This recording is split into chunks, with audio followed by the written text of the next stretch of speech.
Assalamualaikum warahmatullahi wabarakatuh. Waalaikumsalam warahmatullahi wabarakatuh. Bismillahirrahmanirrahim. Alhamdulillahi rabbil alamin. Wassalatu wassalamu ala ashrafil anbiya'i wal mursalin. Sayyidina wa maulana Muhammadin wa ala alihi wa ashabihil mujahidin at-tahirin, amma ba'du. Saudara-saudara kaum muslimin rahimakumullah. Pada pertemuan kali ini kita akan membicarakan riwayat Nabi Adam alaihi salam. Nabi Adam diciptakan oleh Allah dari tanah dan merupakan manusia pertama serta bapa dari seluruh umat manusia. Pada saat Allah hendak menciptakan Nabi Adam, Allah berkata kepada malaikat, "Inni ja'ilun fil ardi khalifah." Aku akan menjadikan seorang khalifah di permukaan bumi. Malaikat dengan nada sedikit protes berkata, "Ataj'alu fiha may yufsidu fiha wa yasfiku ad-dima wa nahnu nusabbihu bihamdik wa nuqaddisu lak." Tuhan, apa perlunya engkau ciptakan seorang khalifah di permukaan bumi? Kelak kalau mereka berkembang biak, kerjanya hanya akan melakukan kerusakan, menumpahkan darah, saling bermusuhan satu sama lain. Sedangkan kami, kata malaikat, sudah cukup bertasbih memuji kebesaranmu. Allah kemudian menjawab, "Inni a'lamu ma la ta'lamun." Aku lebih tahu tentang apa yang kalian semua tidak mengetahuinya. Setelah diciptakan Nabi Adam daripada tanah, ditiupkan roh, maka Allah kemudian mengajarkan kepada Nabi Adam berbagai macam ilmu pengetahuan. Wa 'allama Adam al-asma'a kullaha. Kemudian Allah mengajarkan Nabi Adam nama-nama segala sesuatu. Nama merupakan simbol daripada ilmu pengetahuan. Nabi Adam akan dijadikan khalifah di permukaan bumi. Maka dibekali oleh Allah subhanahu wa ta'ala al-asma'a kullaha, nama-nama segala sesuatu. Yang dimaksud di sini ialah al-ulumal katsirah, ilmu pengetahuan yang banyak. Malaikat pada mulanya protes. Kami kan sudah cukup bertasbih Tuhan. Kami kan sudah cukup memujimu. Untuk apa lagi membuat manusia sebagai khalifah di permukaan bumi? Seolah-olah malaikat tidak setuju. Allah yang maha tahu rahasia segala sesuatu memberikan vonis, aku lebih tahu tentang apa yang kalian semua tidak tahu. Oleh karena Nabi Adam dipersiapkan untuk menjadi seorang khalifah di permukaan bumi, maka dibekali oleh Allah dengan ilmu pengetahuan. Begitu Nabi Adam dan begitu kita. Karena bukan cuma Nabi Adam, kita pun oleh Allah dijadikan sebagai khalifah-khalifah di permukaan bumi ini. Yang nilai kekhalifahan kita bergantung kepada kondisi kita masing-masing. Ada orang yang menjadi khalifah level internasional, menjadi pemimpin dunia Islam. Ada orang menjadi khalifah level nasional saja. Ada khalifah tingkat kota saja, ada khalifah tingkat kecamatan, ada khalifah tingkat RW, RT, sekurang-kurangnya khalifah untuk tingkat rumah tangga masing-masing. Tanpa membekali diri dengan ilmu pengetahuan, jangan berharap kita akan bisa melaksanakan tugas sebagai khalifah di permukaan bumi ini.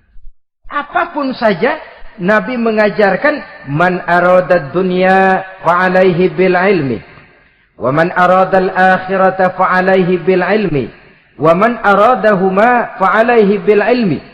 Siapa yang menginginkan dunia harus dengan ilmu.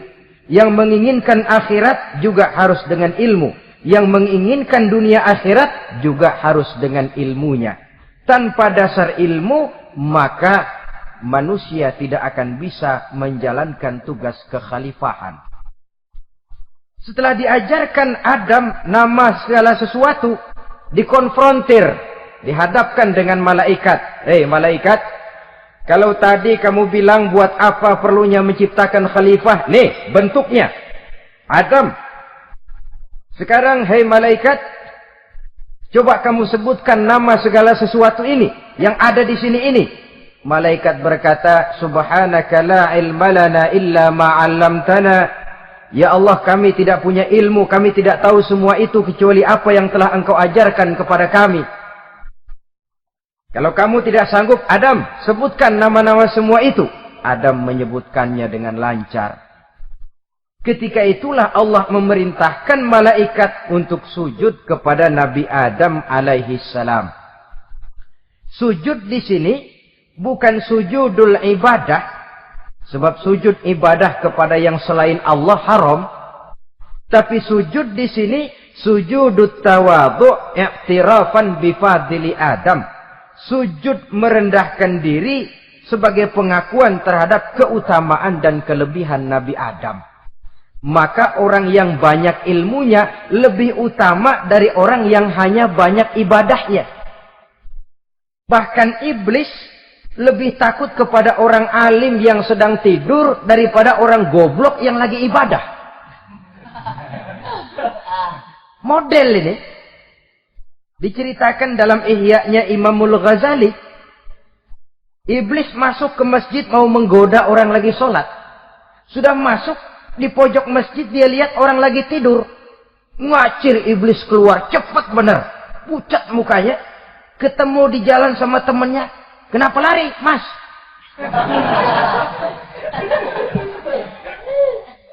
Kata temannya, saya mau goda orang sholat. Lalu, tiba-tiba di pojok masjid saya lihat ada orang lagi tidur. Saya takut betul sama itu orang. Lari saya keluar. Loh, sama yang sembahyang sampean nggak takut, kok sama yang tidur takut bagaimana? Yang tidur itu orang alim. Yang lagi sembahyang itu orang goblok. Oh, godain orang goblok, saya colek juga dia lupa sembahyang. Tapi orang alim ini saya takut betul. Lah kalau diukur dengan malaikat waktu itu Nabi Adam, ibadahnya lebih banyak malaikat, jelas. Sudah bertasbih, sudah bertahmid malaikat. Nabi Adam baru diciptakan. Tapi kenapa Allah perintah malaikat sujud kepada Adam? I'tirafan bifadli Adam. Keutamaan Nabi Adam. Pantas untuk diserahi tugas sebagai khalifah mengatur kehidupan di muka bumi. Kalau malaikat yang jadi khalifah di dunia ini, nggak rame dunia. Coba, malaikat, material, harta nggak perlu. Seksual nggak perlu. Dunia ini hambar. Justru dunia ini menjadi ramai setelah manusia diberikan fungsi sebagai malaikat, sebagai khalifah oleh Allah Subhanahu wa taala. Saudara-saudara kaum muslimin rahimakumullah, setelah nyata kelebihan Nabi Adam, maka Allah perintahkan Nabi Adam tinggal di surga dengan segala kenikmatan yang ada di dalamnya. Tapi lantaran sendirian, kesepian Nabi Adam ini. Allah Maha Tahu, maka diciptakannya pasangannya, yaitu Siti Hawa dari tulang rusuk yang sebelah kiri. Sehingga Nabi pernah pesan begini, Istausu bin nisa fa innahunna khuliqna min dhil'in. Hati-hati kamu ngadepi perempuan. Yang tolong dengar nih yang laki-laki. Yang perempuan belaga budak aja dulu lah. Hati-hati kamu ngadepi perempuan. Fa innahunna khuliqna min dhil'in. Karena perempuan diciptakan dari tulang rusuk. Sebelah kiri. Apa watak tulang rusuk? Tulang rusuk itu kan bengkok. Perempuan tuh begitu. Didiemin aja bengkok terus. Dikerasin patah.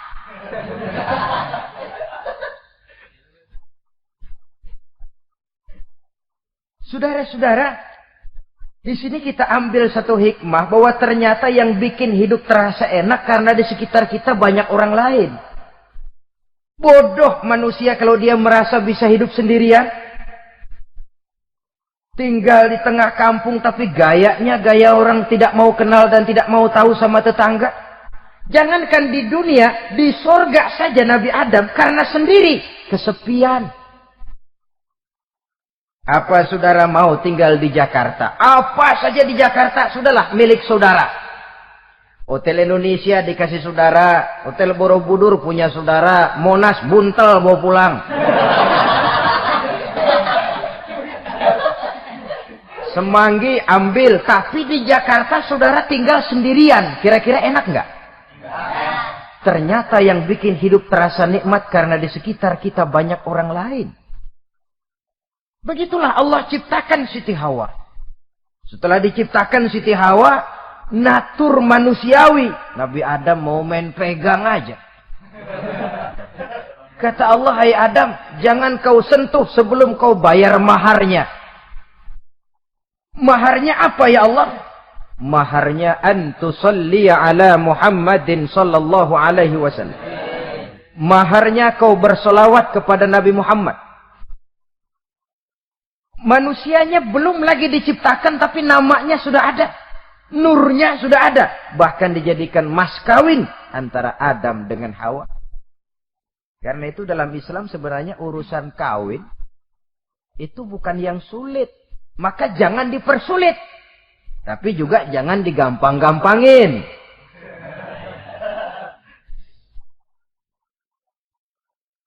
Artinya yang namanya mahar ini, walaupun cuma sebentuk cincin besi kalau orang sangat tidak mampu. Bahkan dengan mengajarkan Fatihah saja sah sudah.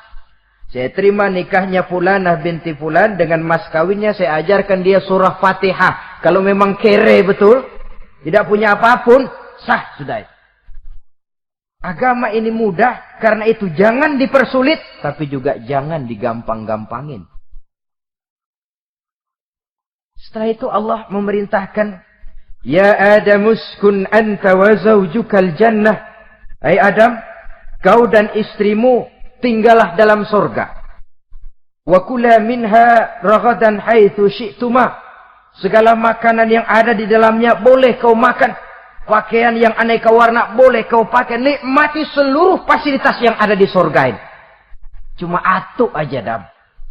Yang lain boleh dah. Mau ngapa pakai atu aja jangan. La taqraba hadhihi syajarah. Jangan kamu dekati pohon khuldi itu. Dekat saja jangan. Apalagi sampai metik. Jangan Adam. Saudara, ma'asyiral muslimin, itulah watak manusia. Kalau ada 10 persoalan, yang 9 boleh, yang 1 tidak boleh, yang tidak boleh yang bikin dia penasaran. Gua pengen tahu ngapa kagak boleh sih. Timbul penasaran. Apalagi iblis selalu berusaha. Sebab pada waktu malaikat disuruh sujud, semuanya sujud kepada Adam. Iblis tidak mau sujud. Tuhan tegur.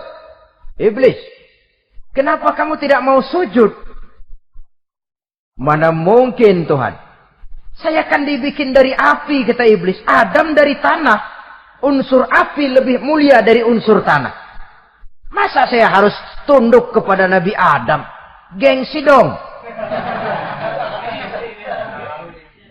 Adam kan anak kemarin sore, baru dibikin. Masa saya harus tunduk kepada orang yang macam itu? Ini kan perintah aku, iblis. Kalau kau tidak mau tunduk, keluar dari sorga ini. Terusir iblis dari sorga karena kesombongannya tidak mau sujud kepada Adam. Nah, logika, kalau udah di sorga aja sombong diusir, apalagi yang masih tinggal di pinggir kali sombong.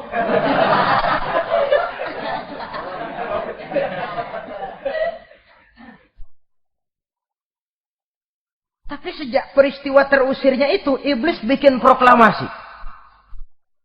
Apa proklamasi iblis? Rabbi fanzirni ila yaumi yub'atsun. Ya Allah, gara-gara Adam saya diusir dari surga. Saya minta kepadamu ya Allah, beri saya kesempatan sampai hari manusia dibangkitkan. Kata Tuhan, innaka minal munzarin. Oke, silakan. Mau apa iblis? Rabbi bima aghwaytani la uzayyinanna lahum fil ardi wa la ughwiyannahum ajma'in. Ya Tuhan, disebabkan engkau telah menyesatkan aku, akan aku hiasi mereka manusia dengan kejahatan yang ada di muka bumi ini, dan aku akan sesatkan mereka semua. Ini proklamasi iblis. Gara-gara Adam saya terusir dari surga, maka sejak saat ini Adam dan seluruh keturunannya musuh bebuyutan saya.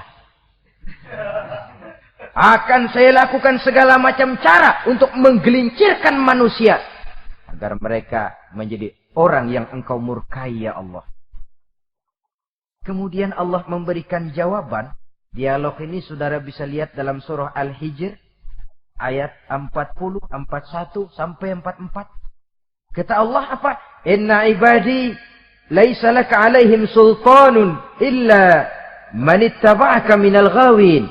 Silahkan iblis. Yang lain barangkali bisa kau goda. Kecuali hamba-hambaku yang benar-benar hambaku, engkau tidak akan punya daya mempertipu mereka. Engkau tidak akan punya kemampuan menggelincirkan mereka. Kecuali kalau memang mereka sudah mau ikut pengaruhmu. Sepanjang mereka benar-benar menjadi hambaku, kata Allah. Hamba Allah yang sebenarnya, mereka di luar kekuasaanmu, iblis.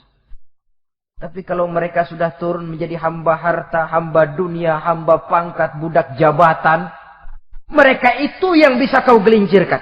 Selama mereka masih tetap sebagai hambaku, kata Allah, mereka di luar jangkauan kekuatan dan kekuasaanmu, iblis. Nah, sejak saat itu kan iblis selalu nyari jalan, nyari lantaran bagaimana Adam nih supaya dia tergelincir. Gara-gara dia saya diusir dari surga. Nguping terus iblis. Sampai akhirnya dia dapat berita tentang dilarangnya Nabi Adam mendekati pohon khuldi itu. Satu hari dengan muka sedih. Iblis itu the best actor. Aktor ulung dia. Dengan roman muka sedih. Dia datang kepada Nabi Adam dan Siti Hawa. Kata Nabi Adam, iblis, ente kok tampangnya demek amat sih?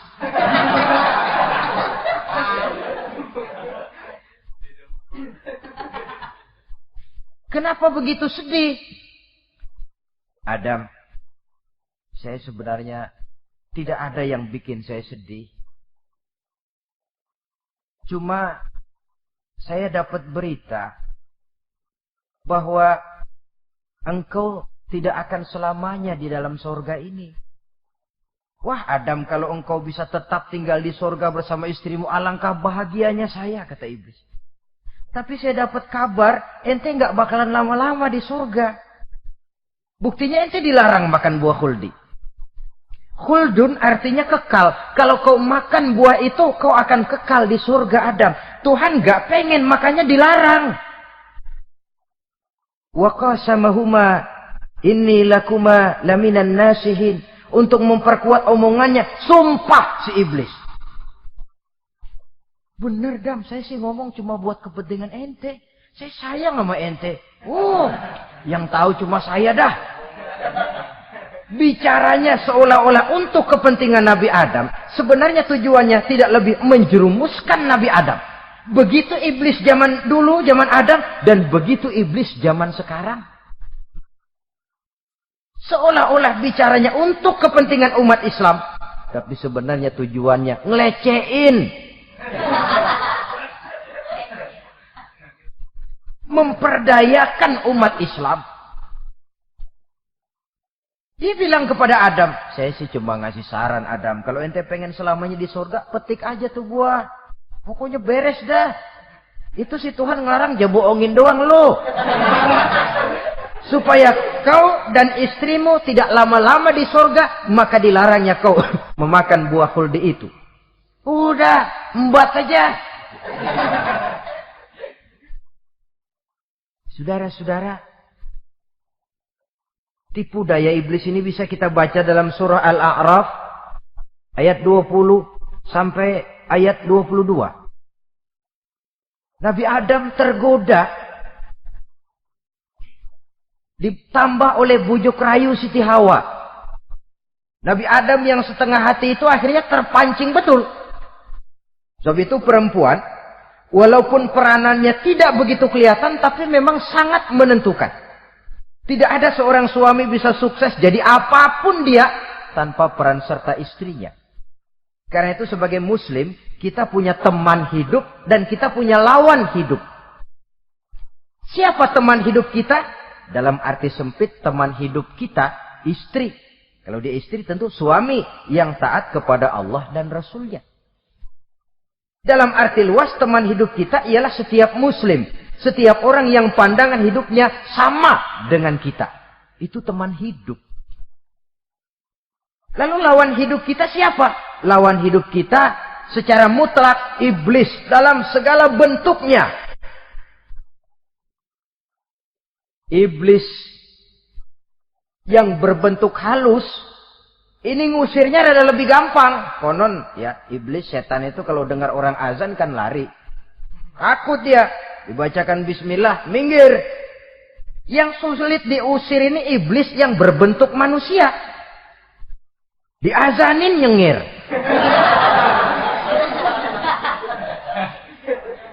Gawat ini. Saudara-saudara, ini musuh dalam artian mutlak. Sedangkan musuh dalam artian ideologis, setiap orang yang pandangan hidupnya tidak sama dengan kita. Bahasa langsungnya, setiap orang di luar Islam. Secara ideologis. Ya. Adapun secara manusiawi, kita tetap toleransi, saling menghormati, setuju dalam perbedaan pendapat. Kembali kepada prinsip, lakum dinukum. Kewajiban saling menghormati sesama manusia. Tapi secara ideologis tidak ada kompromi. Begitulah Nabi Adam tergoda. Dan begitulah iblis selalu menggoda keturunan-keturunan Nabi Adam. Sampai kepada kita sekarang ini. Tiap kali kita hendak melakukan berbagai kebaikan, iblis ini mulai bisik, kasak, kusuk, kesek. Saudara tadi dari rumah mau berangkat niat dengerin ceramah macam ini. Apa dikira iblis enggak? Wah, gatal iblis. Kata iblis, alah jangan bertingkah lah dengerin ceramah. Ceramah mah urusan 70 ke atas. Ente masih muda. Berjuang kita. Jihad, bismillah. Tidak, saya mau dengar ceramah. Berangkat kita ke tempat ini. Sampai di sini apa dikira iblis diam? Enggak. Dia bisikin lagi. Iya. Loh, hadir ke sono dah. Cuma nyampe sono. Ngomong aja ngomong dah. Ustadz mah jangan didengerin. Ngomong aja udah. Perang lagi jihad. Saya nggak mau ngomong. Mau dengerin betul-betul. Kata iblis, iya lo dengerin dah, jangan ngomong, cuman pules.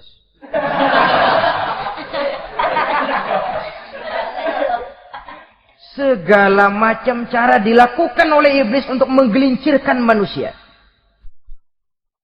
Ketika Nabi Adam mengambil buah khuldi itu, datanglah murka Allah. Adam, seolah-olah kalau bahasa kita, kelewatan kamu Adam. Dari belum ada, aku ciptakan engkau. Barangkali kau merasa kesepian, aku ciptakan Hawa. Aku tinggikan derajatmu dari malaikat sampai malaikat sujud kepadamu. Aku perintahkan kau tinggal di surga dengan seluruh fasilitas yang ada di dalamnya. Cuma satu yang aku minta, jangan dekati pohon khuldi, engkau tidak sanggup Adam. Keluar dari surga ini. Terusir Nabi Adam dan Siti Hawa dari surga. Turun ke dunia ini. Turun terpisah lagi. Ya Allah. Orang itu kalau biasa susah, ketemu susah sih menglalap namanya. Makanannya. Tapi biasa seneng ketemu susah. Ini yang kalau tidak kuat mental. Tengoklah zaman sekarang kan nih. Kalau tuan-tuan rajin baca pos kota. Kayaknya nyawa murah bener. Pasal duit 100, nyawa hilang. Pasal diputusin pacar, begon ditenggak. Gantung diri pakai tali plastik. Murah betul kelihatannya jiwa itu. Sehingga pantas kalau Nabi pernah katakan irhamu salasatan minan nas, sayangilah 3 macam manusia. Pertama, azizan zalla, orang mulia yang jatuh hina. Pejabat tinggi kalau pensiun kesian bener. Ya Allah. Udah nggak ada yang ngasih hormat, tanda tangan nggak laku. Azizan zalla. Orang mulia yang jatuh hina. Yang kedua, ghaniyan qad iftaqara. Orang kaya jatuh miskin. Dari hidup serba ada jatuh melarat. Yang ketiga, faqihan yal'abu bihil juhal. Ahli fikih ngerti hukum tapi dipermainkan oleh orang-orang bodoh yang kebetulan punya kekuasaan. Lalu keluar fatwa sesuai dengan pesan sponsor. Yang halal bisa jadi haram, yang haram dibikin remeng-remeng. Ahli fikih dipermainkan oleh orang bodoh. Kasihan betul. Terpisah Adam dengan Hawa ini. Adapun Nabi Adam turun menyesal dengan seluruh kesalahannya. Sujud, taubat, menangis. Menurut riwayat, 300 tahun beliau sujud. Seraya membaca Rabbana zalamna anfusana wa illam taghfir lana wa tarhamna lanakunanna minal khasirin. Ini doanya Nabi Adam. Ya Allah, kami telah zalim kepada diri kami sendiri. Andai kata engkau tidak kasihan, tidak memberikan ampun kepada dosa yang kami lakukan, sungguh kami termasuk ke dalam golongan orang-orang yang rugi. Ini yang dibaca Nabi Adam dalam taubatnya. Di akhir taubatnya, Nabi Adam munajat kepada Allah. Ya Allah, dengan kebesaran Muhammad, ampunilah dosa saya. Allah tegur, kaifa araftahu ya Adam, walam akhluqhu. Dari mana kau bisa tahu nama Muhammad Adam, padahal aku ciptakan saja belum manusianya. Kata Nabi Adam, pertama, ketika engkau ciptakan saya, engkau tiupkan ruh ke dalam jasad saya, terbuka mata saya memandang ke bawah arasmu. Di sana nampak dengan jelas tertulis di kaki arasmu, La ilaha illallah Muhammadur Rasulullah. Taulah saya bahwa Muhammad ini orang yang paling dekat dengan engkau ya Allah. Sampai namanya bergandengan dengan namamu di kaki arasmu. Yang kedua, ketika saya hendak menyentuh Hawa, kau juga yang mengatakan jangan kau bayar maharnya sebelum kau bersolawat kepada beliau. Saudara hadirin yang saya hormati, Nabi Adam diterima taubatnya oleh Allah. Kemudian dipertemukan kembali dengan Siti Hawa setelah sekian lama berpisah. Pertemuan itu terjadi di satu dataran luas, di satu padang yang luas, yang sampai sekarang dinamakan dengan Padang Arafat. Tempat para ibadah haji melakukan wukuf, yaitu puncak pelaksanaan ibadah haji. Dan pertemuan itu sendiri terjadi di atas sebuah bukit kecil yang diabadikan dengan nama Jabal Rahmah di kawasan Arafat itu. Di atas Jabal Rahmah itu ada satu monumen kecil untuk mengabadikan pertemuan Nabi Adam dengan Siti Hawa. Lalu tinggallah keduanya di permukaan bumi ini. Oleh Allah diberikan karunia keturunan yang banyak. Dan tiap kali lahir kembar. Kembarnya laki perempuan, laki perempuan, laki perempuan. Dari sinilah berkembang biak manusia. Di mana di zaman Nabi Adam perkawinannya silang. Karena tentu tidak ada manusia lain. Perkawinan silang itu artinya, kalau si A dan B, A ini laki, B perempuan, kemudian lahir kembar kedua antara C dengan D, maka begitulah yang A dikawinkan dengan D, yang C dikawinkan dengan B. Perkawinan silang. Tidak boleh perkawinan yang kembar sama waktu dilahirkan. Nah, di antara putra-putra Nabi Adam yang kemudian juga membuat sejarah, yaitu Habil dan Qabil. Habil, saudara kembarnya namanya Labuda, perempuan. Qabil, saudara perempuannya Iklimah. Menurut hukum perkawinan waktu itu harus silang. Habil harus kawin dengan Iklimah dan Qabil harus kawin dengan Labuda. Tapi Qabil protes. Dia kepengen kawin dengan saudara kembarnya sendiri. Dalam arti yang sama-sama dilahirkan dengan dia, yaitu Iklimah. Kenapa? Karena kebetulan rupa Iklimah ini lebih cantik daripada Labuda. Protes kepada ayahandanya Nabi Adam. Apa? Saya tidak terima, saya harus kawin dengan Iklimah.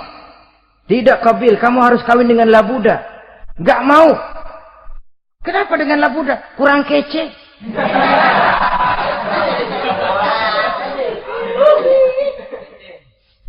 Bertengkar, Nabi Adam tidak berhasil menyelesaikan.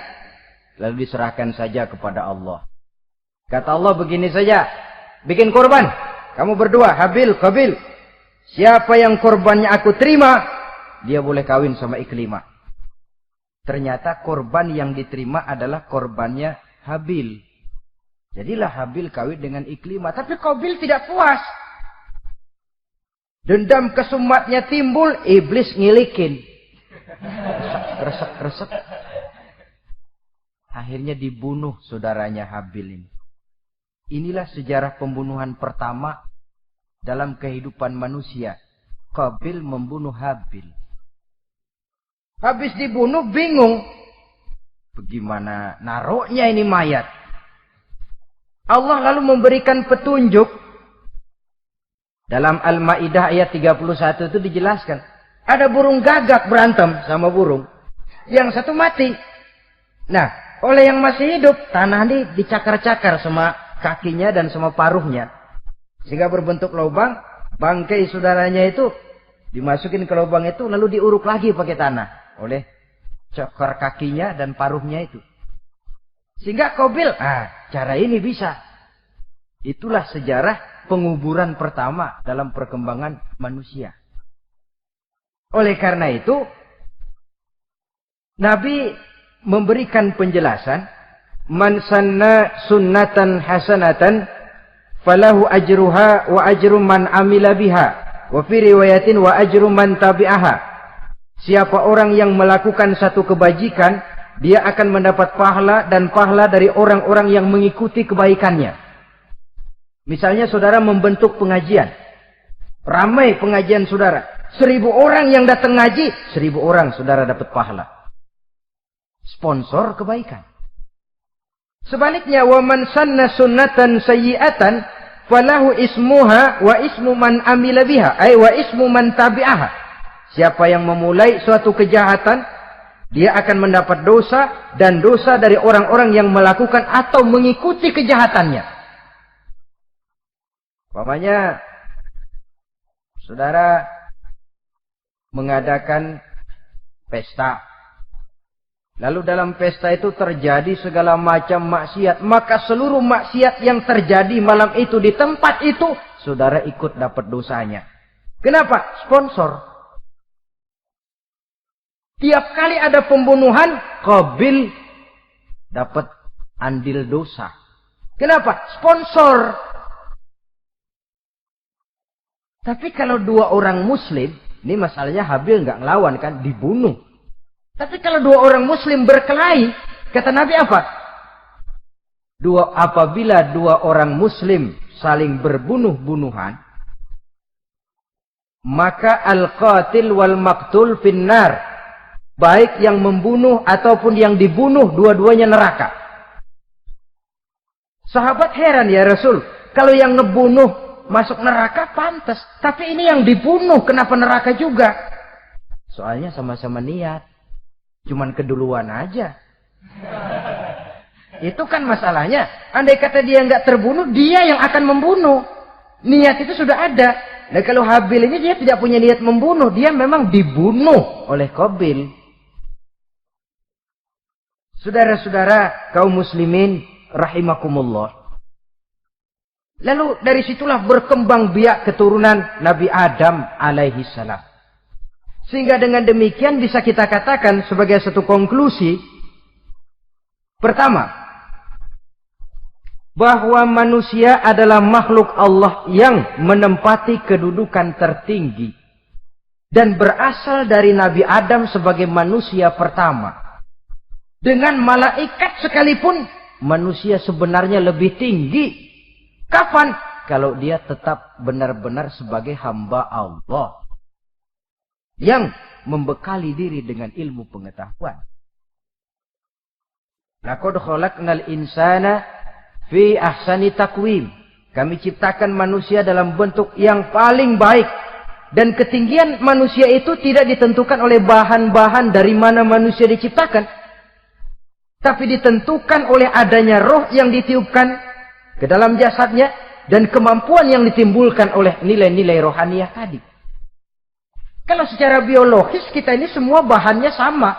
Dari saripati mak tanah yang menghasilkan buah yang dimakan oleh mak bapak kita. Membentuk hormon, menghasilkan sperma. Terjadi kerjasama yang baik antara ibu dan bapak. Sehingga kemudian melahirkan kita ke alam dunia ini. Secara biologis bahan kita sama. Dan tidak itu yang menentukan ketinggian manusia. Walaupun keturunan juga mempengaruhi. Sebab sekarang ada istilah ramai orang bicara bayi tabung. Dan majelis ulama sudah memberikan fatwa kalau spermanya itu berasal dari sang bapak, tidak jadi masalah. Tapi kalau dari orang lain, haram.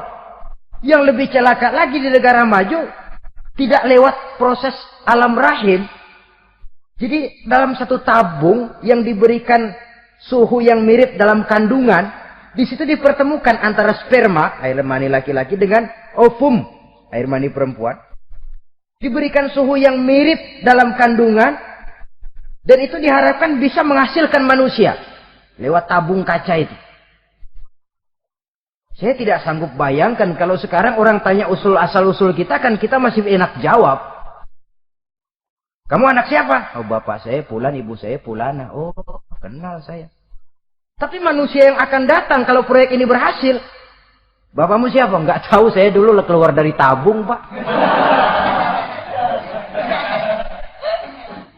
Rendah betul martabat manusia. Sama saja dengan ada perempuan pernah protes, Pak, Islam itu enggak adil katanya. Kenapa? Masa dalam Islam laki-laki boleh kawin lebih dari satu, tapi perempuan enggak boleh kawin lebih dari satu. Supaya sama-sama adil, boleh dong perempuan punya laki lebih dari satu. Saya bilang, justru disitulah Islam itu hendak menjaga martabat manusia. Kalau seorang suami punya istri empat-empatnya lalu hamil, bapaknya jelas. Tapi kalau perempuan satu punya suami 4, lalu hamil, bapaknya yang mana ya?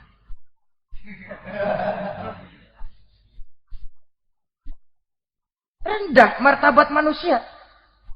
Ketika si bayi lahir, ibunya lihat, nah ini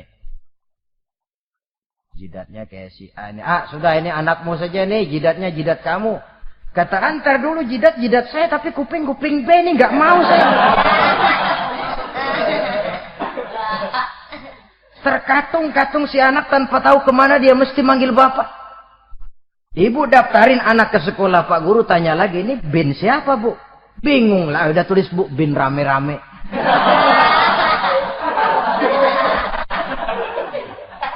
Kan rusak martabat manusia kalau sudah begitu. Justru Islam ini menjaga ketinggian martabat manusia. Jadi manusia itu fi ahsani taqwim. Kapan? Kalau dia bisa menjaga kehambaannya di hadapan Allah dengan melaksanakan fungsi sebagai khalifah di permukaan bumi. Tapi bila dia sudah tidak lagi menjadi hamba Allah, tidak lagi berfungsi sebagai khalifah, dia sudah masuk summa radadnahu asfala safilin. Kami kembalikan ke tempat yang paling rendah, lebih rendah dari binatang sekalipun.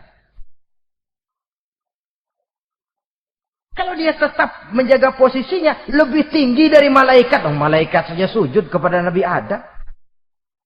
Apalagi kepada makhluk-makhluk yang lain manusia ini. Tapi kalau dia tidak pandai, lebih rendah daripada binatang. Inilah uniknya makhluk bernama manusia. Dengan posisinya, dia bisa menjadi lebih tinggi dari malaikat, tapi juga dia bisa meluncur lebih rendah daripada binatang. Untuk menjaga itulah diperlukan agama dalam kehidupan kita sekarang ini. Bukan cuma sebagai lipstick, tapi sebagai pedoman, sebagai way of life. Yang akan mewarnai cara kita berpikir, state of mind, rule of thinking. Cara kita memandang kehidupan ini. Diwarnai oleh nilai-nilai agama. Dengan demikian, maka manusia bukan keturunan kera. So, ada satu teori, namanya teori evolusi, yang disampaikan buat pertama kali oleh Charles Darwin. Dia mengemukakan teori bahwa perkembangan kehidupan sesungguhnya di dunia ini menunjukkan mata rantai yang utama melalui apa yang dia namakan seleksi alamiah. Mula-mula dari ikan, melalui seleksi ke amfibi. Dari amfibi ke reptil, dari reptil ke mamalia. Dari mamalia ke mamalia kecil. Dari mamalia kecil ke primat. Dari primat ke monyet. Dari monyet menjadi Homo erectus.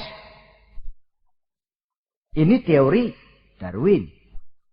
Tapi dia tidak jelas-jelas mengatakan bahwa manusia keturunan monyet. Hanya seketurunan. Seketurunan kan tidak berarti keturunan.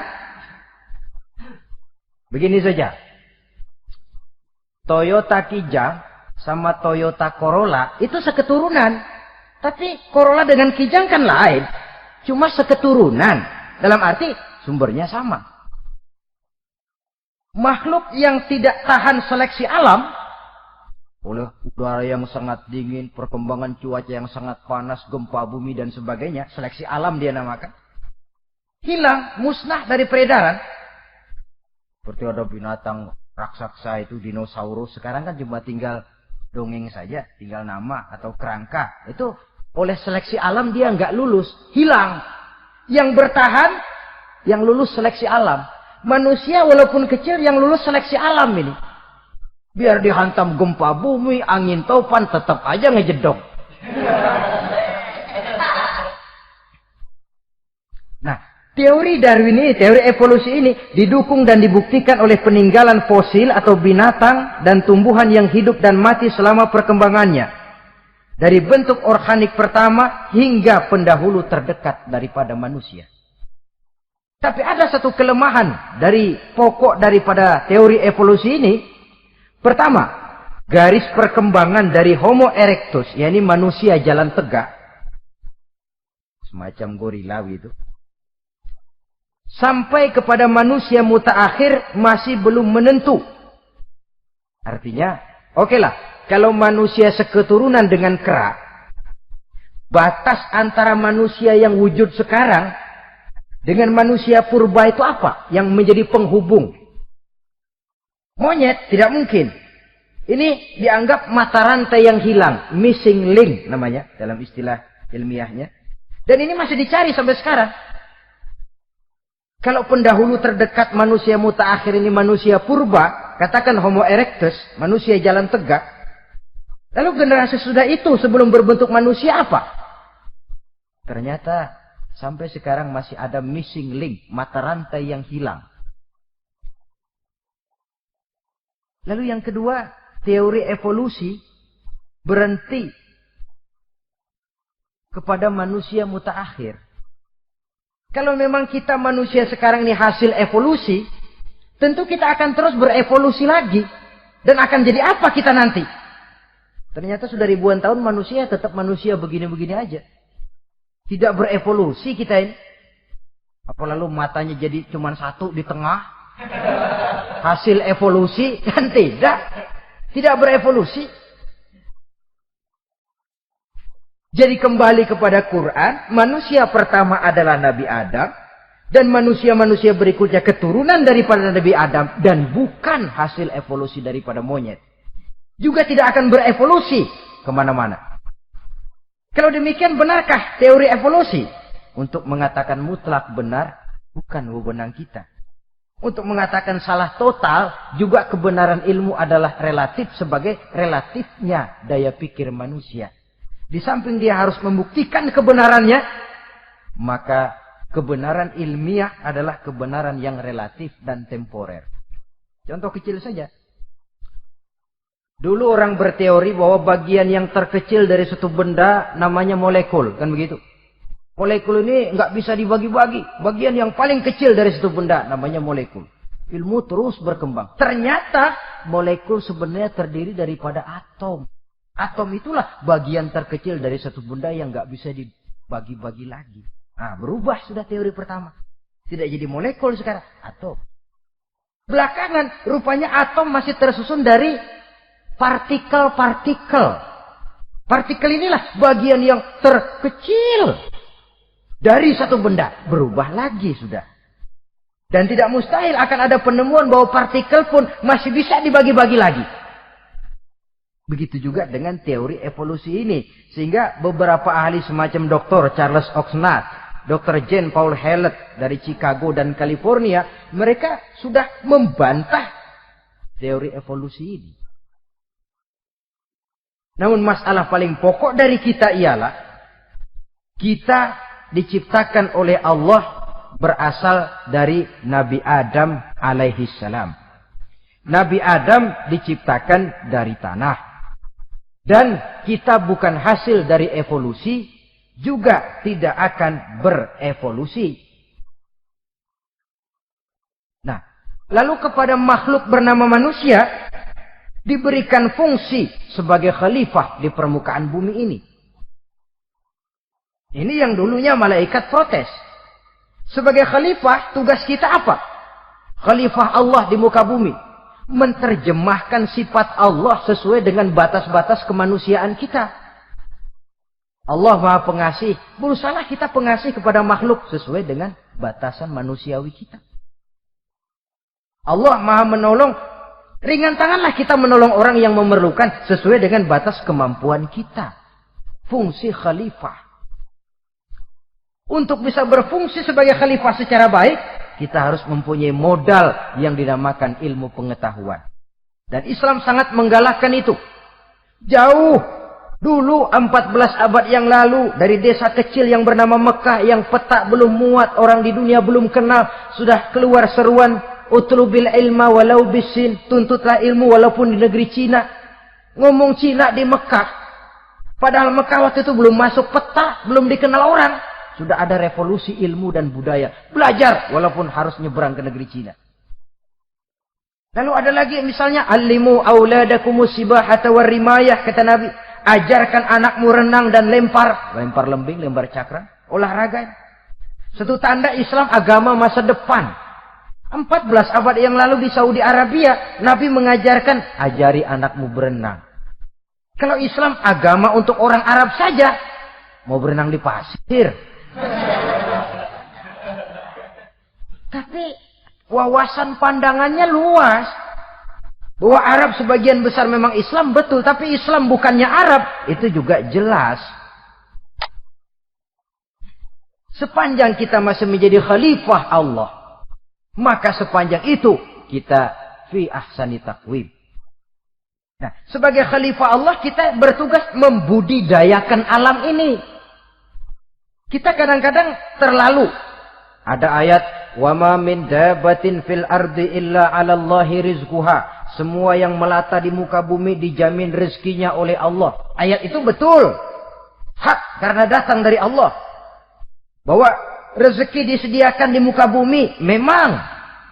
Tapi rezeki itu tidak turun begitu saja laksana jatuhnya embun di waktu pagi. Kita harus berusaha. Dan usaha manusia mencari rezeki lain dengan ayam. Kalau ayam dari tahun atu. Nyari rezekinya tuh modalnya cuma ceker patok. Coba. Dari tahun 1 ayam, asal punya ceker, punya patok, sudah dapat rezeki dia. Nggak perlu masuk TK, SD, SMP. Tapi manusia cari rezeki, apalagi zaman sekarang. Persaingan hidup tajam, lapangan kerja sulit, tensi ekonomi tinggi. Masuk sekolah urusan, tamat sekolah urusan. Kadang-kadang dilema juga. Masuk perguruan tinggi negeri sulitnya setengah mati kayak unta masuk ke lubang jarum. Masuk perguruan tinggi swasta yang favorit biayanya selangit. Artinya tanpa membekali diri dengan ilmu, keahlian, skill, kemampuan, fungsi sebagai khalifah sulit untuk bisa kita laksanakan. Saudara-saudara kaum muslimin yang berbahagia. Kalau fungsi khalifah ini mampu kita laksanakan, iblis putus asa sudah. Sebagai khalifah, di satu pihak kita menyembah hanya kepada Allah, di lain pihak kita membudidayakan alam ini. Ada apa sih di perut bumi? Minyak, gas, timah, emas. Ada apa sih di lautan? Pelajari lewat oceanografi, membudidayakan alam. Air sungai supaya arusnya nggak mengalir mubazir. Ada manfaatnya, bisa menimbulkan energi yang menghasilkan tenaga listrik. Bisa mengairi persawahan, irigasi. Bikin apa? Bikin dam, membudidayakan alam. Tapi juga mengislamkan budidaya itu. Bahasanya mengkulturkan natur, mengislamkan kultur. Membudidayakan alam dan mengislamkan budi dan budaya manusia. Sehingga apapun yang kita kelola dari alam ini nantinya akan untuk menunjang tugas sebagai khalifah, sujud kepada Qadhi Rabbul Jalil. Saudara-saudara, maka bersyukur kita. Oleh Allah dijadikan manusia. Tidak pesan, terima beres, cantik. Dari segi biologis maupun psikologis, tidak ada makhluk secantik manusia. Dibekali dengan agama, di samping akal. Sehingga agama membimbing akal agar sampai kepada kebenaran yang hakiki. Kita sebagai keturunan Nabi Adam memegang fungsi khalifah. Jadi jangan main-main loh. Kita ini turunan Nabi, betul ini. Saudara-saudara yang hadir semua di depan saya ini, termasuk saya, kita gini, turunan Nabi kita ini. Nabi Adam. Jangan main-main loh. Turunan Nabi gini-gini. Nabi Adam. Sayang kalau posisi yang tinggi kita tidak melaksanakan fungsi yang tinggi. Sayang betul. Sebab itu manusia harus adil kepada dirinya. Dalam arti menjaga diri dari sesuatu yang bisa menghancurkan ketinggiannya dalam pandangan Allah. Jadi kalau kita sudah lemparkan diri ke meja judi, hanyutkan diri ke tempat mabuk, hancurkan diri di tempat maksiat, itu sudah tidak adil kepada diri sendiri. Tidak bisa menjaga ketinggian yang diberikan Allah kepada kita. Dikasih baju bersih, dicemplungin di comberan, diinjek-injek lagi. Kita ini diciptakan fi ahsani taqwim. Masa mau turun berbuat seperti binatang, itu makhluk rendah? Masa mau mengikuti tipu dayanya iblis, yang dia sudah proklamasikan bahwa itu musuh bebuyutan kita? Innahu lakum aduwwum mubin. Setan musuhmu yang jelas dalam segala bentuknya. Saudara-saudara, untuk berfungsi sebagai khalifah ini sekali lagi, bekali diri dengan ilmu pengetahuan. Dan ilmu itu di zaman kita sekarang tentu kalau Nabi Adam diajari langsung oleh Allah wa 'allama Adam al-asma'a kullaha. Lah kalau kita mau nunggu Tuhan ngajarin, geblek terus. Ya tidak mustahil Allah memberikan ilmu yang disebut ilmu laduni ya. Transfer. Langsung Allah memberikan kepada seorang hamba, membukakan pintu hatinya. Tapi bukan potongan kayak kita yang dapat ilmu laduni macam begitu. Satu contoh. Menurut ceritanya, Hadratus Syekh Kiai Hasyim Asy'ari itu kan ngaji beliau kepada Kiai Khalil. Makalan Madura. Kiai Khalil nih, Bali. 2 tahun. Berguru di sana nggak diajarin apa-apa. Cuma kalau pagi nyari rumput. Tiap hari 2 tahun akhirnya. Hadratus Syekh bilang, Kiai, saya kapan diajari? Sudah Hasyim, kau pulang saja. Insya Allah kau alim. Itu aja pulang jadi orang alim. Ya di samping terus beliau belajar ke Mekah. Kita harus melalui proses belajar. Ini untuk menunjang tugas kekhalifahan kita. Sebagai hamba Allah dan sebagai khalifah Allah di permukaan bumi. Sehingga 2 tugas ini bisa kita laksanakan dengan sebaik-baiknya. Menjaga martabat manusia sebagai makhluk yang mulia dan keturunan dari Nabi Adam alaihissalam. Saudara-saudara, ini sajalah pembicaraan kita kali ini. Terima kasih banyak atas segala perhatian. Mohon maaf atas segala kekurangan. Usikum wa nafsi bitaqwallah. Aqulu qauli hadza. Wassalamualaikum warahmatullahi wabarakatuh.